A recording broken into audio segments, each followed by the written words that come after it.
Happy Shenmue Day, everyone.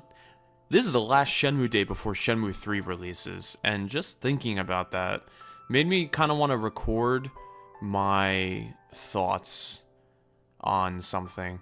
I wanted to take a few moments to answer one simple question. Why do we love Shenmue so much? Before we continue, for those who are new, let me introduce myself. I'm James. I've been a fan of Shenmue since before its release in the USA. I have been playing the games since day one. I have been in the online communities since 2002. Since then, I've grown to become an admin of the online communities, which allowed me to get pretty close to the games and the people involved in general. Things get deeper than that, but I will save that for another time. This all being said, I feel I have a pretty good understanding of Shenmue, its communities, and the struggles behind closed doors with the series, from the Saturn days, the Dreamcast days, and even the present. To understand why we love this game so much, forget everything you know about us. I say this because I feel like the love felt for this series is a bit different than all others. That sounds selfish, I know, but I honestly find it really hard to find another series that matches this scenario. That scenario I speak of can be summed up in one sentence. Or actually, a couple sentences. Shenmue is a game where its fans have had hands-on, made an impact on the future of the games itself. For its community, Shenmue is an interaction, not a release.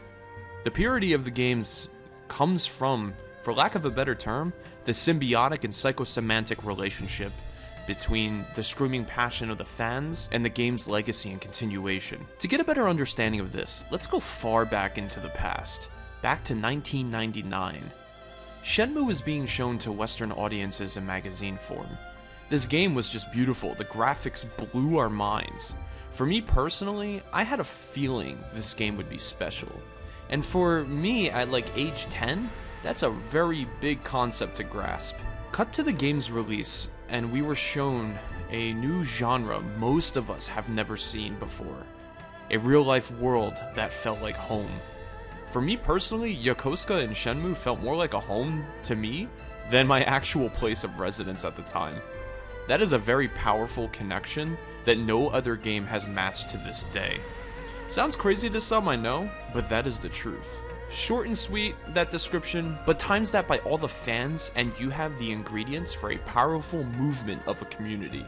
The community of Shenmue itself, at first, was pretty tight-knit.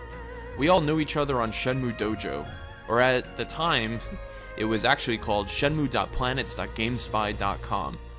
One of the main websites for Shenmue and its community that still exists to this day. We were like a moderately sized family, although a bit dysfunctional at times, to say the least. Despite all that, we all existed in the same spot due to the singular love of this series and its legacy. That family grew and grew over the years. It grew alongside the mystery of the Shenmue games. I always remember that 4 questions existed during this period of like 2004 to 2009. Question 1, where the heck is Shenmue 3? Question 2, what happens after Shenmue 2? Question 3, why are there so many unused assets in Shenmue 2's files? Question 4, what on earth did Shenmue on Saturn feel like? And then a couple bonus questions as I'm kind of just recording this and thinking about things like, who are the 4 leaders? Is Zeeming a leader? Where is Shenhua's stepfather? Why is there a floating sword at the end of Shenmue 2? There are so many burning questions that feel like they have such grand answers. Before I get into those 4 questions, I would like to focus on the point I made on the community. Since 2004, Shenmue's community has definitely gotten very large compared to its online presence way back when. So many of us became voices via YouTube videos, Facebook posts, and so much more. Honestly, due to this, Shenmue has given me some of my closest friends I could ever ask for. Heck, most of, many of our lives were formed by the relationships we had with this series. Some would even say Yu Suzuki is like a father to them due to the lessons he put in his games for all of us to experience. Shenmue is truly an experience through and through. It's not just a game. This is more than that. This is a life-defining figure for so many of us. To be honest, when I watch other YouTube channels that just slam Shenmue 3 for things like epic store stuff, changes to the fundraising campaigns, the demo, etc., etc.